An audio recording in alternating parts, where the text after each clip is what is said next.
चिकित्सा शिक्षा मंत्री विश्वास कैलाश सारंग ने बताया कि प्रदेश में स्टेम सेल थेरेपी आधारित बोन मैरो ट्रांसप्लांट और पीडियाट्रिक कैंसर यूनिट की स्थापना की जा रही है।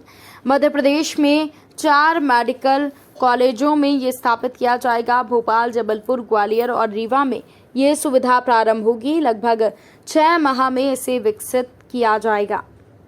सारंग ने बताया कि प्रदेश में बच्चों को जेनेटिक बीमारियां जैसे sickle cell anaemia, aplastic anaemia, thalassaemia और cancer, leukaemia, multiple myeloma, non Hodgkin lymphoma के उपचार के लिए बोन मैरो ट्रांसप्लांट यूनिट की स्थापना की जाएगी। प्रथम चरण में 6 विस्तरीय बोन मैरो ट्रांसप्लांट यूनिट और 24 विस्तरीय पीडियाट्रिक कैंसर यूनिट की स्थापना की जाएगी। इसके माध्यम से बोन मैरो ट्रांसप्लांट किया जाएगा और बच्चों में संक्रमित बोन मैरो को निकालकर दूसरे व्यक्ति का स्वस्थ बोन मैरो ट्रांसप्लांट किया जाएगा। और साथ ही साथ उन्होंने कहा कि कैंसर जैसे leukaemia, multiple myeloma, non Hodgkin lymphoma से पीड़ित मरीजों को उनके ही स्टेम सेल को निकालकर ऑटोलॉगस स्टेम सेल ट्रांसप्लांट किया जाएगा।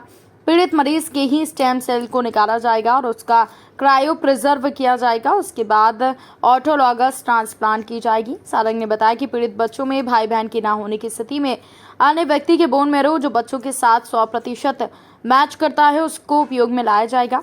मंत्री सारंग ने बताया कि भारत सरकार की स्टेम सेल रजिस्ट्री में कोई भी व्यक्ति स्वेच्छा से अपने बोन मैरो को डोनेट करने के लिए स्वयं को रजिस्टर कर सकता है। किसी भी पीड़ित बच्चे को बोन मैरो से मैच होने पर वो अपने बोन मैरो को ट्रांसप्लांट डोनेट कर सकता है। मंत्री सारंग ने आगे कहा कि ये 6 बिस्तर हैं और इस यूनिट के द्वारा 1 वर्ष में लगभग 20 बोन मैरो ट्रांसप्लांट करने का लक्ष्य निर्धारित किया गया है। अमेरिका के बोन मैरो ट्रांसप्लांट के विशेषज्ञ के सहभागिता यहाँ पर रहेगी। कोलंबा यूनिवर्सिटी, न्यूयॉर्क के विख्यात बोन मैरो ट्रांसप्लांट विशेषज्ञ डॉक्टर प्रकाश सतवानी के द्वारा सहयोग प्रदान किया जाएगा। मंत्री सारंग ने बताया कि बोन मैरो ट्रांसप्लांट के लिए जन जागरण अभियान भी चलाया जाएगा। वहीं स्टेम सेल थेरेपी के लिए रक्त जनित बीमारियों के उपचार के साथ ही अन्य बीमारियों का उपचार भी किया जाएगा और रिसर्च सेंटर भी बनाया जाएगा। से हम इन यूनिट को भोपाल में शुरू करेंगे। हमारा टारगेट है कि अगले 6 महीने में हम सभी मेडिकल कॉलेज, जो हमने 4 मेडिकल कॉलेज बताए हैं, उसमें हम ये शुरू करेंगे। हमारे लिए बहुत प्रसन्नता की बात है कि स्टेम सेल रिसर्च और डेवलपमेंट के लिए आमतौर पर एम्स और बाकी हायर जो मेडिकल इंस्टीट्यूट्स हैं उसमें इस तरह का काम होता है, पर मध्य प्रदेश के मेडिकल कॉलेज में हम स्टेम सेल रिसर्च की यूनिट की स्थापना करेंगे।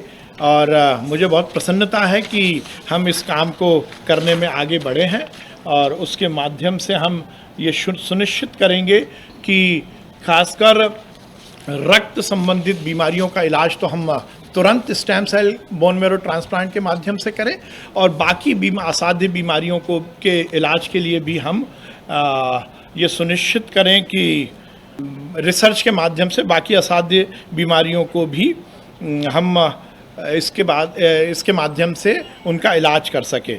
हम क्लिनिकल हेमेटोलॉजी, मतलब कि रक्त से संबंधित जो बीमारियां हैं उसके अलग से विभाग की भी हम स्थापना करेंगे। उसके लिए हम एनएमसी से बात कर रहे हैं, तो क्लिनिकल हेमेटोलॉजी विभाग के कोर्सेज हम जब शुरू करेंगे तो उसमें रक्त जनित जो बीमारियां हैं उनका हम इलाज प्रॉपर ढंग से कर सकते हैं। हम इसके लिए एनएमसी से बातचीत कर रहे हैं। जब हम ये रिसर्च इंस्टीट्यूट शुरू करेंगे और उसके माध्यम से इलाज करेंगे तो जहां समाज में जो रोगी हैं उनको इलाज मिलेगा, तो हमारे मेडिकल स्टूडेंट्स को उनके एकेडमिक करियर के लिए या उनकी पढ़ाई के लिए भी बहुत लाभ मिलेगा। बहुत धन्यवाद।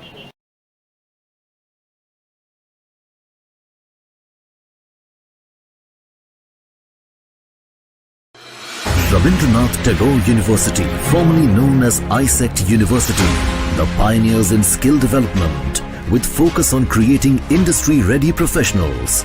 Join India's premier skill-based university, Rabindranath Tagore University.